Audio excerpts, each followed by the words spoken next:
Yeah. So what I thought, we'll do, since there was a break, I'll just take you through whatever we completed till now, and then we will, do today's session. So, so any business, typically, broadly, there are these three stages which is there, and each stage has a different level of focus which is required. So in the stage one, typically from 0 to 5 crores, uh, it's about getting the what and the how right. And so 80% of the time of any business owner needs to be spent on this area, which is on sales and marketing, is about getting the what and how. The 20% can be on mentoring and customer service and team management, because the main goal here is to acquire critical mass of qualified customers. So that's the core goal which is there. And the risk that we should avoid at this particular stage is, before stabilizing one business, because this needs some stability. Never get into another business, because that is again going to drill you out. So then what will happen is, typically both will not, take off. So there's a tendency of, starting multiple businesses. And that's, I think, one of the mistakes that a lot of small businesses do. Focus on one, get it in a stage of stability, then go to the next ones. And when you go to stage two, is about when you hit more than 5 to 50 crores, it's about, getting more customer that you continue to do, uh, build more value, meaning, the higher value products or, services that are there, and you take them the value out of the same customers that you have, give them more value and, premium products which are there, and start building a team. And building a team is, an important element of stage two, getting the team right, and making the foundation strong. And the goal here will be now becoming profitable, right? Increasing cash flows and becoming profitable. And then you move to the stage three of the business, where you systemize the entire tasks that are working. So you've already perfected what is working. It is not giving consistent results. You know what is working now, and then you start automating and systemizing in those particular tasks, right? And making it work as clockwork. And then it comes as a third stage of business. So this entire program that we've been, focusing on is on the stage one, is on about getting that critical mass of qualified customers, focusing on the sales and marketing, especially focusing on getting that what and the how right. And as I said, 80% of the time is, in the stage one, to be spent on this, to get this particular part, because once we get this right, it's like, all the other things fall into place. Now, coming as to what is the problem to be solved, right? So that is the core essence that, needs to be solved. So why do we need to know that? And this example that I always love to share is that, if you go to a doctor, and any doctor, and there are two doctors that you go in for an opinion.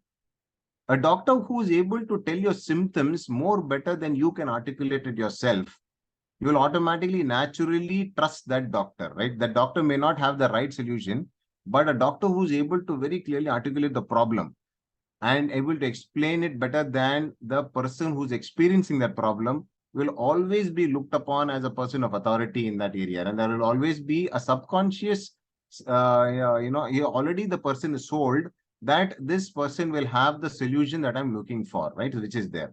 The second important thing is that, the way the brain works. And today what has happened is, we are bombarded with so much, especially with social media, and, reaching a person is very easy. You can reach people, but getting attention is very difficult. Now, when you are hitting on a problem, right? So, and typically what happens is, most of the times, the beauty of problems is that it is always there. It is at a very subconscious level, right? It is either it is there and is lingering always in our minds. We may not be talking about it, but it is there. And someone suddenly, very clearly articulates that in a message, or articulates that in a mailer or somewhere, right? Automatically our rectangular activating system, which is there, our brain, the way it works is, it picks up that message very fast, right? So in thousands of messages that are being sent, suddenly this message gets attention, right?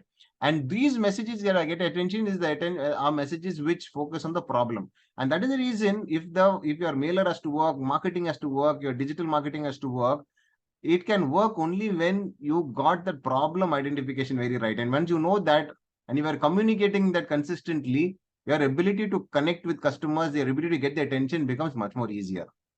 Now, to find out what is the problem, now you cannot be at a very surface level problem. So if you know at the surface level, everybody knows the surface level problems, right? So surface level problems, you really don't solve anything. And you need to really go to a deeper level to really understand what is the problem. And for that, when you are a generalistic and when you say that, everybody is my customer, typically you can't go at a deeper level because you don't know what is the problem. Because, you serve everyone, you don't serve anyone. Are you And that is changing the reason slides, Valence? it's not moving. We are on 80% of the stage one business. Yeah. So I'm coming on on that same stage only. Okay. This is the second one. First, you need to know who you serve to identify what is the problem, right? So I've not moved the slide. So first we are saying is what is the problem? Who is the second line? So when you say what, but what is the problem? To find out, I need to know who, right? Which is there. Then only I can get very clearly what is the problem. So I need to drill down and say, now who's my customer? Now I need to identify who.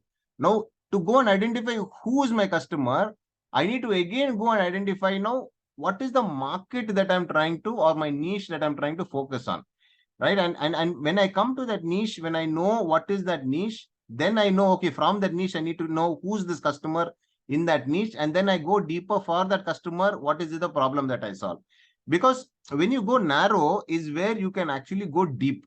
When you go broad, you can't go deep. So the principle is try and get to the niche. From niche, try and find out who's the customer, and who's the customer, then try and find out what is the problem. All the large players today, right, all started off in a very narrow niche. Like Amazon started only with books. It did not sell anything until it mastered books. Selling of books on its platform, it did for so many years, and it mastered that skill. And then only once it mastered selling books, it moved to the others on that particular platform. So they went narrow, understood how to be sold, what is the customer, what is it that they look, and then they kept solving that problem. And then once they solved that problem, then they started adding on to very, then they started growing. Then it's a very solid way of growing. Similarly, Paytm, right? It started only with recharge. They were only focusing on a recharge for a very, very long time. And then they started actually scaling. So all these large players, if you see, they've always followed this. Go very narrow, go deep, understand what it is, serve them at that highest level, and then, you grow, which is there. So this is the first part of it, getting the what. Now, once you know what is the what and you know who's the customer that you're serving, the formula for how do you use this information. Now, you know who and you know what is the problem that they solve. Based on that, you identify how you can give that result, right? So what is the result that your service, your product can offer to that customer as a solution which is there? And I think that requires some brainstorming, some thinking as to what is the solution that we can offer once we understand what is the what is the problem that the customer. So Martin, I've moved to the next slide. So the slide has moved, right, for you? Yeah, moving. Okay. So, so here, once we know the result for what is there, then for that, once we know and we are very confident that, yes, this problem, I have a solution, and this will address the customer's problem, then I need to go and find customers, right, which is there to, explain to them that I have the solution for you. For that, you need to have a bait. You need to create a bait for that, and where you then go and to find out where they are. So where you need to find out where they are. So typically, where means where do these customers of yours who typically congregate, right? You need to find out where they congregate, and there in that particular area, you go and put your bait, and then you get your customers, right? So that's the broad structure of how, once you know who's your customer, what's the problem you solve, what is that process that you will do. Now, with this background, how will you use this to grow your business, right? So what we said is, okay, now this is very fundamental to know. Once you know this information, how to grow your top line. What is the way you grow your top line? Now, if you grow your top line, there are 4 levers, right? Whatever I have, whatever research I have done, whatever I've studied, it finally boils down to these 4 levers. If we are able to really work on these 4 areas, we can really 10x our. So it's not even double, triple. You can even 10 times of whatever you make. You can take it if we really focus on these 4 areas, if in a very systematic way. So just to give an example, so if your sales is a function of your lead generation, your lead conversion, your customer ascension, and customer retention, right? So I will use an example just to get an understanding of this. So let's say your business, generates 10,000 rupees a month as revenue, and the breakup of that is that it generates 100 leads at a conversion of 20%, and 500 rupees is, per lead that is there. So the 500 into 100, 10,000 rupees you got, right? So this is the current way you actually got the 10,000 rupees. Now, what you do is you go and focus on only lead generation. Just the first step is you want to get that 100 leads to 200 leads. So one strategy that we had studied last time, and we had took is this, talked about the dream 100. The dream 100 is nothing but whatever is your customers that are your possible customers or type of customers are also customers, or they are customers of somebody else which is there, but they sell something different, but you could actually collaborate with them and automatically provide that solution for them, and they become they get a holistic solution. So it's a win-win for both, right? So to find out, the dream 100 is where all your type of customers congregate, right? Which are the areas of the congregate? And the classic example was your collaboration with Mark and you, Martin. So like Mark had this very thing about pastries and all, where the children are coming there, and it is a very similar set, but giving two different products, right? But it's a very good synergy which is there. By just getting these clubbing and getting in there, automatically your leads just, if you get one or two dream clients, you strike a deal, your leads can just double, overnight, right? So it's not a big deal, but it's a focused effort on just going after the dream 100, right? Which is those dream 100 people that you want to really work, who can endorse you, who can, build you. So once that happens, then leads, it's easy to double, which is there. So let's assume that, leads double from 100 to 200, everything being the same, automatically now the sale moves from 10,000 to 20,000 rupees, right? Automatically there's a 100% increase in sales. Now we move to the second part, which is focused on the conversions for better messaging. Now, this leads today, it's converting at 20%.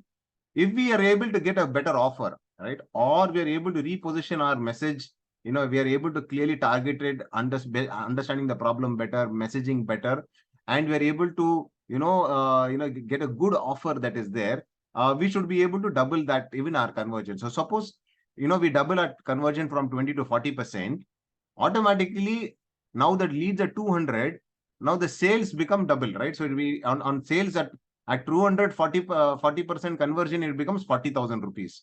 Now just doing these two, suddenly my sales have improved from 10,000 to 40,000. So there's a 400% increase in sales. Now the third one is customer ascension. Now customer ascension, there is a basic principle which is called the buying frenzy. Now, what is the buying frenzy? And this, if you notice now, it happens with everyone. Typically, what happens is when the customer is flush with funds, okay, and this could happen like, there could be a Diwali bonus that is given there, or there is a budget that needs to be, that needs to be used, which is there, and there is a timeline to use it. So there is flush with money, which is there. And customer, there are a lot of times customer wants to buy at that particular thing. And so when they come and they're very happy with you, they're very happy with your products, but they feel, not taken care or not satisfied, that they're not able to utilize the entire budget or the money that they have, because you don't have a high value product, right? You don't have a high value offering, which if you have a nice high value offering, which is there, and you're able to offer them, they would be glad to take it. And so a lot of people make this mistake of not having a high value offer, so that, you're not able to cater to this segment of customers where, at that particular time, there is this urge to spend, and having that urge to spend, and then there is nothing to buy from you, right?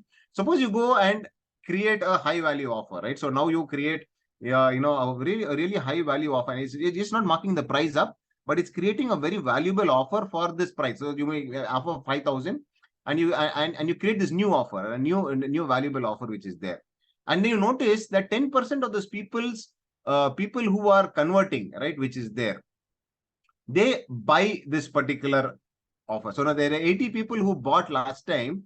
Out of that, 10% of them buy a high value offer. Now that automatically becomes 40,000 rupees, right? So it's 5,000 into 8, 40,000. Now suddenly again your sales doubles, right? So sales was at 40,000, now sales is as 80,000. Now only with these three things, sales include, it's an 800% increase. And the last is, having a retention, right? Retention is about a continuity program. So there could be, a small ticket, but on a subscription model or somewhere in your business that you're able to get a very small part, but you're able to give them, something on a subscription on a monthly basis. And let's say you have created one, offer for a continuity program for them, which they give you a lot of value for the small subscription that they pay. And there are 200 people who take the subscription for 100 rupees. Again, there is another 20,000 rupees that you make. And now the sales is now 1 lakh rupees. Now just doing these 4 and each 4 areas that we focused upon, separately, dramatically improved the sales from 10,000 to, 100,000. There was a 10x increase in sales. So that is the beauty about when you break this entire part of the sales process into these 4 areas, and when you focus on these 4 areas separately itself, automatically the sales has to grow. There is no way the sales cannot grow, right? So, and this is the levers that we have as to how we will work on these levers. The more efficiently we work on these 4 areas, automatically our sales has to improve. There is no way sales will not improve. So I just now marrying both these, right? We had this entire secret formula that we learned. Once we knew who's a customer, what is the problem that we solve, how we get this, and then how do we practically use this, right? And we use this in these 4 levers. So typically, if you see, the lead generation lever is where, we know where the customers congregate, where are there, and we go and use that from a lead. And then we show them, the customer, what is the results that we can offer. We take it to the lead conversion, and then we take a customer ascension, and then we have a retention. Now, the problem is that in a very conventional way, our lead conversion directly, if we do this, is only 3%, right? Because most of the customers, if they don't know us, right, and if they don't know us, it becomes difficult for them in a one conversation to convert or to have this conversion part, right? So that is the reason traditionally there has always been a problem between lead generation and lead conversion, right? It's a very low conversion which is there. Now, to solve, the only way that can solve is, unless we are able to build familiarity with our prospective customers for a period of time, and once they have been familiarized with us, once they have been indoctrinated with our philosophy, with our thinking, how we get results, and then we try to pitch, then it is a higher conversion, is a high chance of doing that, right? And so for that, there are 2 additional steps that we have, which is the lead awareness and the lead nurture. Now, this is the most important things. Before doing these 2, if we try and do directly, we're always going to struggle. And that is where, these 2 steps are very, so it will look like, and I always like this saying, now, to go fast, you need to go slow. You can't go fast without going slow. So this is the process of deliberately slowing down my lead generation process, because we bring in a lead generation to lead conversion, we delay that process. And we bring in this lead nurture element with it. And there is a lead awareness around before we get even lead generation. That is the key. And the money typically gets made in the right-hand side, right? Where the money is in the ascension and the customer retention. But typically, you don't really make money initially. You make money always in the back end. Always what you sell to the customer, high-end offers, that is where the money is made. But if you do this part and really provide value, then people are very happy to pay you premium, which is there later. And that is what we have, each stage in our journey till now. We have been focusing on these specific areas of, how do we find out ideal customer, how do we get a niche, how do we message to market match.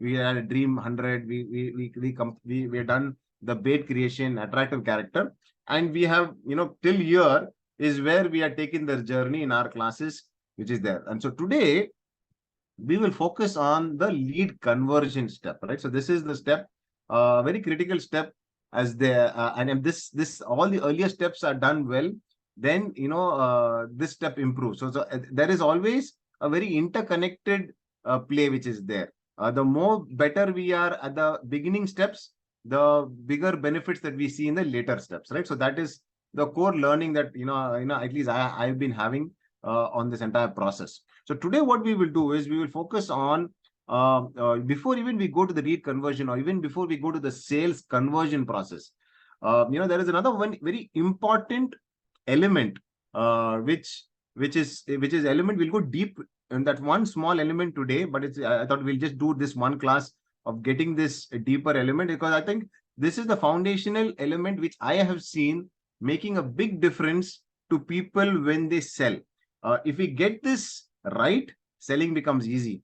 If we don't get this right, then selling is a struggle. That's what I have noticed. And so we're just trying to understand this concept I thought we'll just go deep on this part, which is called the lead, new opportunity. So this is on the lead conversion. We'll discuss the new opportunity.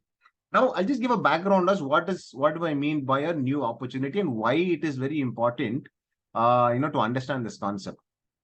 Now, if you see, most of the time, right, whichever our customers that we are targeting, they are already using somebody else's product. Okay, so they are using someone else's product and they have a result that they want and they've been trying out.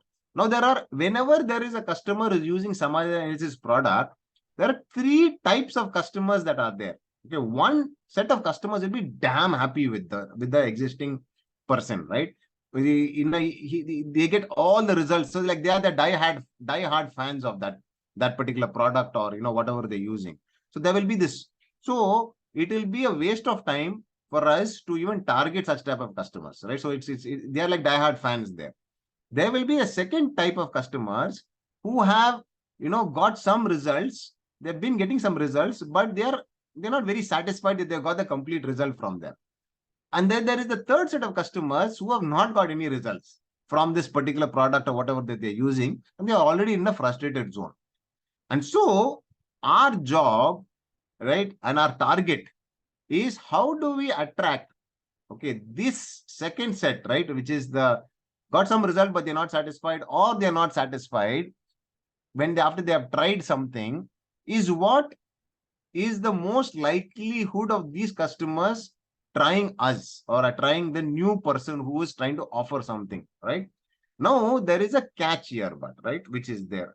And it's a very psychological catch. Now, I noticed this, when so I used to be in Bank of America when I was working with, and my boss was a Six Sigma Master Black Belt there. Now, this guy is an amazing with his, especially in Six Sigma, has a lot to do with statistics and stuff like that. And he's very, very good with that. He used to take a lot of pride on being called a Six Sigma Master Black Belt, and a lot of discussions that we used to have, and about statistics and stuff like that. And he used to always position himself everywhere as a Six Sigma Master Black Belt. And when he had then left his job and he started his consulting, after 6-7 months of consulting, I met him and I asked him, Neil, how's your consulting going? He says, Valence, consulting is going good.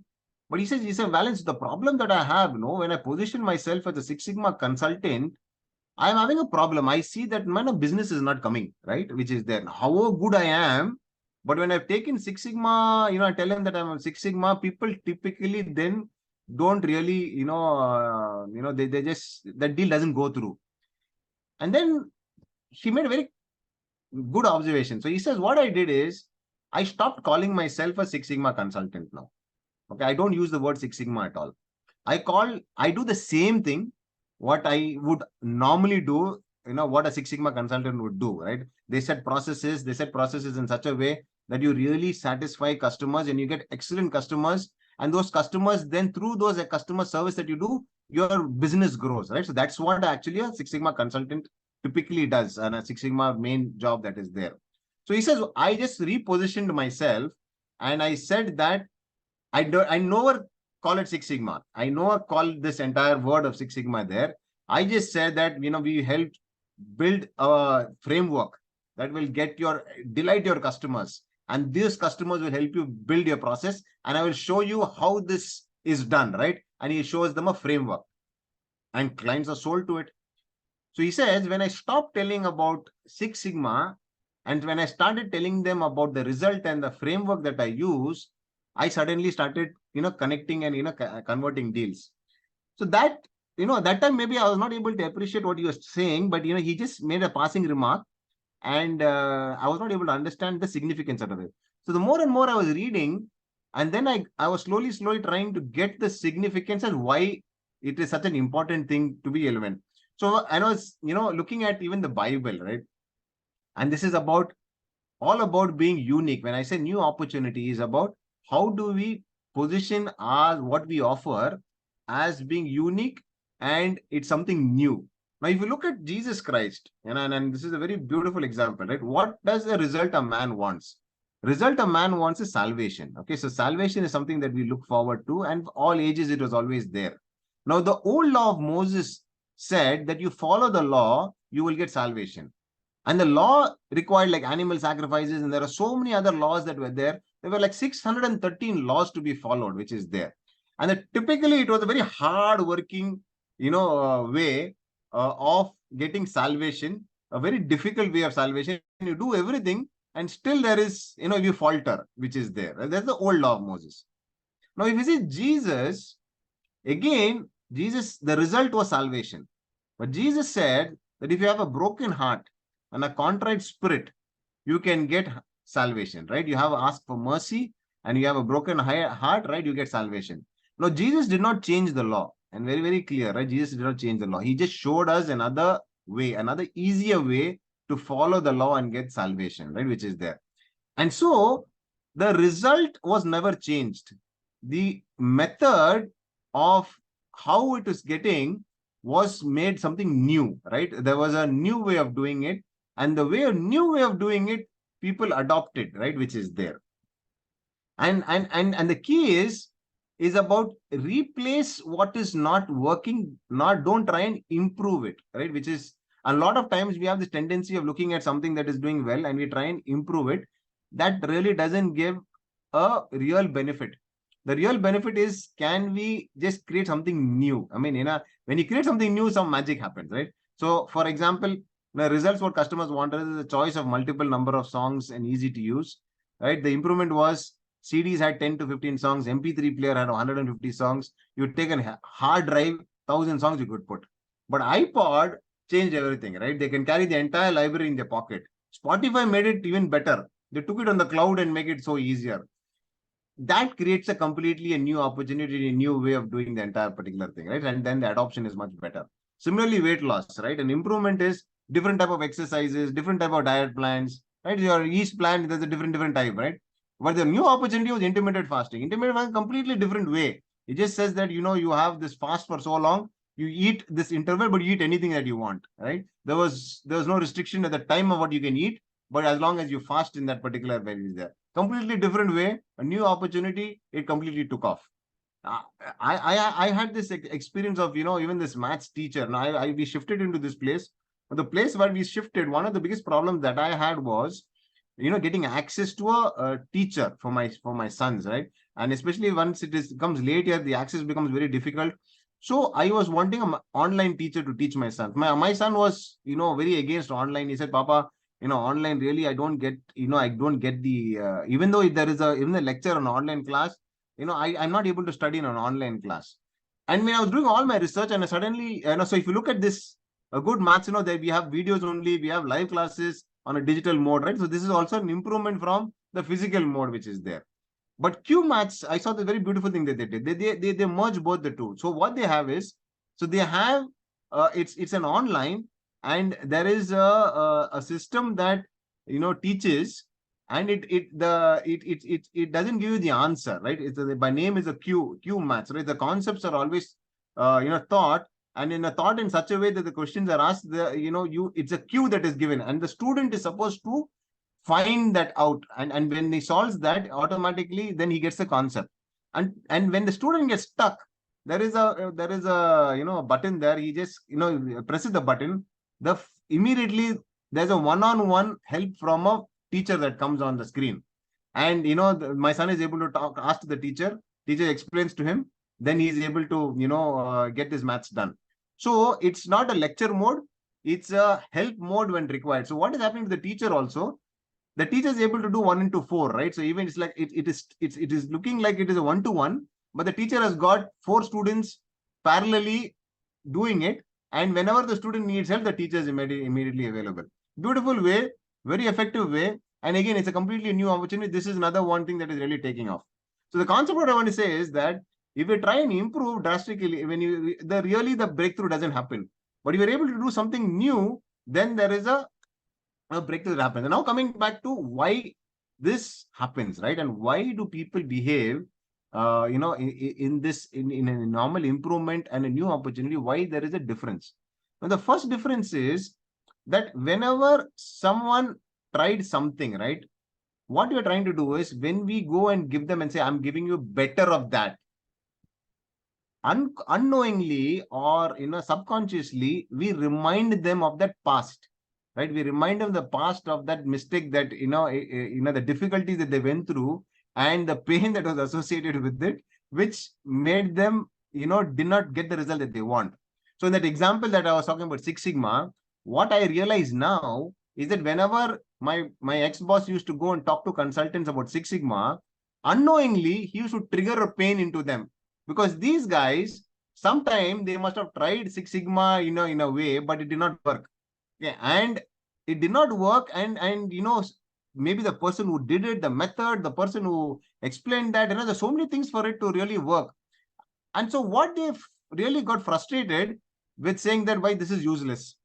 Okay, and now someone comes and says that no, I've got a better way of doing Six Sigma, or a better way of doing that. That guy switches off, right, completely, because for him, he gets to know the same journey he has to go through. He has to go through that process of pain again. He doesn't want to go through that pain, right? He doesn't want to know. And especially people who know the process, after going through that thing, and if they come something similar, they switch off. They don't want to do it again. But when you tell them a new opportunity, right, something new completely, and that new, because the irony is this, the irony is that the customer's result, he still wants, he didn't get the result, right? The method that he used didn't give him that result, but he's still looking for someone who can give him that result. And suppose you come and tell, there is this new way, but I'll give you this result, right? And I can promise you this result, and this, the framework, we explain the new way to them. That, becomes, he's willing to go through the new process or new part, which is there, the new experience. So the experience is always a handicap. So when you do anything new, people are willing to try it out. People are willing to listen. People are willing to, give it a better chance, right? Which is there. And that is where it's very important to show why you are new, or what is new about what you do, right? Or what is your product. The second thing is, when they go for an improvement, they have to admit failure, right? So they have to admit that they did something, went wrong, the same thing again, they're doing in a better way, right? Which is there. But if you do something new, it helps them justify their past failures. They can just blame the failure on that, oh, that was Six Sigma was all bullshit. That is the reason it is there. No, this guy's got something new. This will work for me, right? So you can have a reason for just giving them, to justify that. People like to blame somebody else for their failures. You got something else to blame them. And when the third is a commodity, right? When we do the same thing and everybody is having the same thing, we like, and again, a commodity. And so many people are doing the same thing. Very difficult to differentiate ourselves. But if we are able to do something unique, then the price is never a problem, right? You have this price advantage which is there. And the last and most important thing is status. Now the status, subconscious causally, everybody acts is on on about their status, right? Does it increase the status or they decrease the status? After they buy something, will they look like a fool, or will they look intelligent, or will they look in front of others? Like, that's a very important element. And whenever you do an improvement offer, or whenever you're trying to do an improvement of a piece, it makes them look stupid, right? They have to, it decreases their status. And because it decreases the status, they, even though they feel that they want to give it a try, they will not get it. It's such a psychological barrier that you have to overcome to get the sale. It's very difficult to overcome this psychological barrier, because that shame or that status lowering, nobody likes, right? Which is there. Whereas there's something new, something there where he can share with his friends, share with this something there, it increases their status, right? And they have the dream to move forward, because they don't know what they're getting into and they're looking forward to it, right? So that is the core difference between, and why it is worth the effort to really invest time to really find out how to position the offer, how to position what we do as a new opportunity, and not try and put it like an improvement area of something that is already there and I'm doing it a little better, right? It's not a better mousetrap that you're trying to sell. Getting this right and just able to position this right automatically gets a lot of the initial inertia that the customer would have to have a sale. If you get this right, automatically setting up your sales process, the next step becomes much more easier. Now, how do you get this, right? How do you create this new opportunity? Now, you once you know the targeted customer, now you know what is the problem. Then the next step is, we need to go and find out what are these customers currently using, right? What is it that they are currently using? What are these currently offered? And that's an exercise that I think each of us should do in our own businesses. Try and become, you do a window shopping, you do a mystery shopping, you do there, and try and find out what is getting offered currently. And that is very important to find out. So write down all the products as a customer offered, and then see that whatever is the customer wanting, and what is it that they seem to be not getting without the success, right? That gap, or what is that gap, is an important element to really identify. Where can that gap be an opportunity which you can then leverage and bring it like something new, or put that as something new, and then you position yourself in new. So this exercise will give you a lot of insights into find out what is it that you can differentiate yourself. Just studying, once you know what the customer wants, just studying what are the people who are offering them and where is that particular gap. And then you try and see how you can offer something which fills that particular gap and bring them a new belief, right? That new belief that using this or using your product, your service, they can actually have the faith, right, the new opportunity, right? So that's the broad way of how you can identify what is a new opportunity. Now, the best way for finding this and creating this is the new framework, right? So otherwise everything is a commodity. Now, what differentiates between two different products is how the framework that we use or the customer is supposed to use, that they get results, right? So it is about the result that the customer gets. Methods could be multiple way. The methods could be work. Each would have a different method. Our ability to explain to them that this is one of the best methods, easy method, faster method, and that framework that gets them the results, that is the way we can actually differentiate as a new opportunity. So that is the core of, if you have to say that, how do we create something new?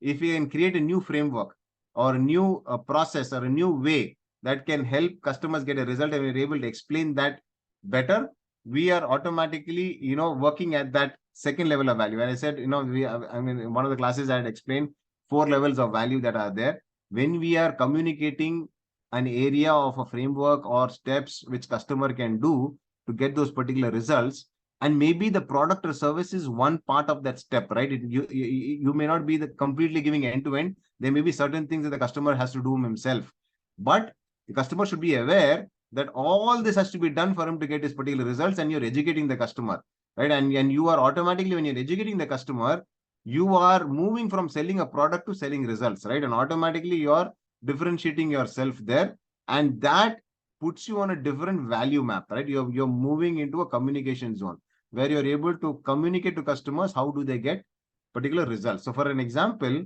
if a person wants beautiful teeth, now if he's a dentist does a lot of things, but the most important thing, the person who wants beautiful teeth is, doing brushing twice every day, right? Morning, evening, doing the brush. That is an important element. Flossing, every day, right? Which is there. If these typically two things are done, 80-90% of the problem generally is solved, right? Then there is a cleaning once in 6 months, filling if required, whitening of teeth. So if you see, the others are the dentist work as a product. But a good dentist would always talk about the end result, that a person wants beautiful teeth. And the good dentist will always communicate not just his cleaning product or whitening product, he'll communicate the full picture, right? What all the customer has supposed to do so that they get results that they see, right? And so you move not just selling a product, right? You move to creating a movement. And this, I'm coming back to this, a very important element of our mind frame, of our mindset about, creating a movement, right? What is the movement that we want to create? Because once we are positioned and once we are creating a movement, selling becomes very easy, which is there. And if he, as a doctor, a doctor or a dentist wants to create a movement that he wants people to have beautiful teeth, and he wants all the people to really have beautiful teeth, and he wants to run that movement.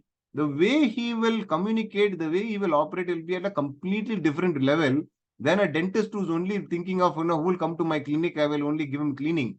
That is a completely different level of thinking. And the person and a dentist who's thinking of a movement will never run out of business, right? And that's the way, because automatically that person is working on a different level itself of communication, which is there. I give these two examples, which I really admire and I really love.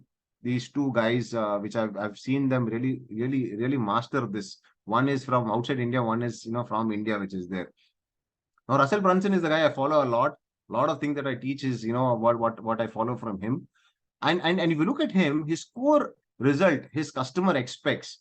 And if you see his set of customers, are these customers who want business growth, but they don't now have capital, right? And they don't have, VC, PE funding, they don't get funding, VC funding, right? Which are on the business that they do.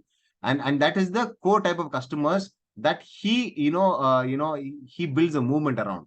And so he has this movement where he built, and if you look at this entire movement and the way he presents his entire business model and this entire community, and they take a lot of pride in this, is scaling of businesses which are bootstrapped, right? And all his businesses, he's got, millionaires and hitting, 100 million, all bootstrap businesses, right? No funding. And his entire movement is about how do you scale businesses bootstrap, and how can you do that? And for that, he's built frameworks. Now he's got three main frameworks that he really works on. And what he's done it is he's mastered this framework as how do you scale your business.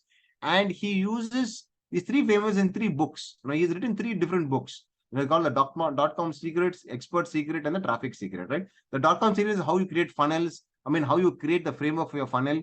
The expert secret, what is the how you copyright, how you explain, how you pitch, how you sell, and traffic it is how you get leads, right? So all his entire frameworks he puts in a book. Now his co-product, his co-company, right, which is the company which he runs and money he makes, is ClickFunnels. Now ClickFunnels is a CRM software which automates all these frameworks that he's teaching, right? Whatever he's teaching in dot-com secrets, expert secret, traffic secrets, he's built the software which is called ClickFunnels. And once the people understand, okay, this is the framework that is to be used, and then he says, okay, all this is so, once you understand the concept, I will make this easy for you. Subscribe to my ClickFunnels account, and once you because if you just subscribe to ClickFunnels account without understanding his framework, that you will not understand the value for it. But if you understand the framework, and once you get into the ClickFunnels, all the people are like diehard fans of this, right? So they use ClickFunnels to scale their business, and this is fastest growing software as service in the world, which is ClickFunnels, which is currently growing. The other guy that I've been admiring, and I'm seeing him for the last 1 year. I keep following this guy. Is called Dave Gadvi. Now Dave Gadvi is a person who targets very clearly people who are working, and his clientele is very clear. People who are working and who wants to start a business, who are on the job and he wants to start a business. And his movement, and this is the way he positions all his entire messaging, and his movement is getting out of mediocrity, right? So, and his entire thing is about how employees get stuck, and he talks about his own examples of how he got stuck about mediocrity, and how you can build your business around passion. And he's got a very good framework as to how he gets them to find that passion. How do you get those business out of passion? And the entire thing is worked around that. So he's written again 2 books. It's called the 20% mindset, 20% skill set. And he lives 6-7 days a week. Again, completely indoctrinating on his entire framework as to, suppose if it's a person who is who's stuck in a job, wants to be in a business, gets this understands this framework, and entire framework is built. And if you see the programs that he has done, all built around employees. So all his programs start at 8 to 10 o'clock in the night, right? Because he knows employees are available only at that point of time. So everything that he does is very employee centric around that. Okay, and he builds a community around that, and he gets people meeting up, creating that tribe, helping each other, which is there. And he's got something called the mastermind, Passionpreneur Mastermind, where he gives this entire framework and said, if you follow this, 12 months to quit your job. He started this in 2019. He did a 1 crore last year, 56 crores. This year he's doing 100 crores. Right. So this is another guy I've seen targeting an audience, getting to understand the problem, getting that mindset, getting a framework, and really getting the demand out, right? Beautifully, he has been able to crack it.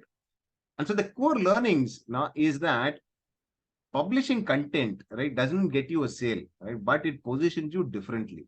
And when you really identify the problem and you're able to explain the problem and able to put a framework and the framework then get the results, and when we do this, selling becomes easier, right, and selling becomes more easier, which is there. And so a product alone will not help customers get there. So and we always see, our product will just be one of the elements that the customer needs for what his end objective is most of the time, right, which is there. Very rarely is like, we have everything that is there which the customer wants. And our ability to really find out what the result the customer wants and marry the steps. And there are some steps the customer may need to do. Some steps could be our product that becomes the core which helps the customer. And there could be some steps that we actually collaborate with someone and get it done. Instead of asking the customer the last leg, just leave him hanging, right?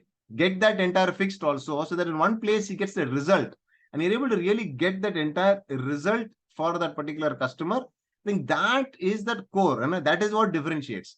That is what is that new opportunity or new things, because that is something that people find difficult to do, right? They're just tying all the loose ends, right? Giving all the important things of getting the result for that. Once you're getting this framework and getting this particular part done right, automatically we have something new to position ourselves.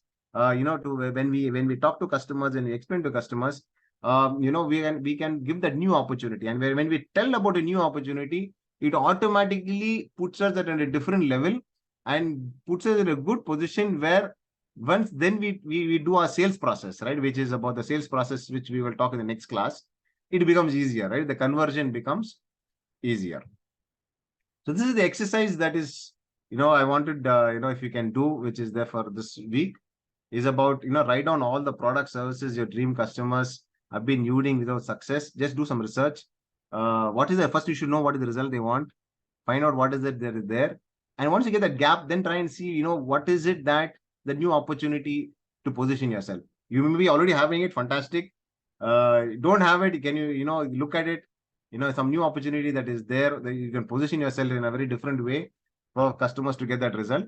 And that could open a big demand area for you. So this was my class for today. Any questions? I can take questions. I Googled. Hey. Yes, Martin. No, man, interesting. Thank you. Very interesting. Thank you. So next class, I was thinking I will do it continuously 4 weeks, but it's taking me time to really read and understand the part. So I'll break this. I will do it every alternate week when you're like there. So I will do it the next alternate Sunday, which is there for the next class, right? Which is there. So that it just helps me to just put all my thoughts together. Great. Hi, Raymond. Good evening. Raymond, hi. Let's stop the recording.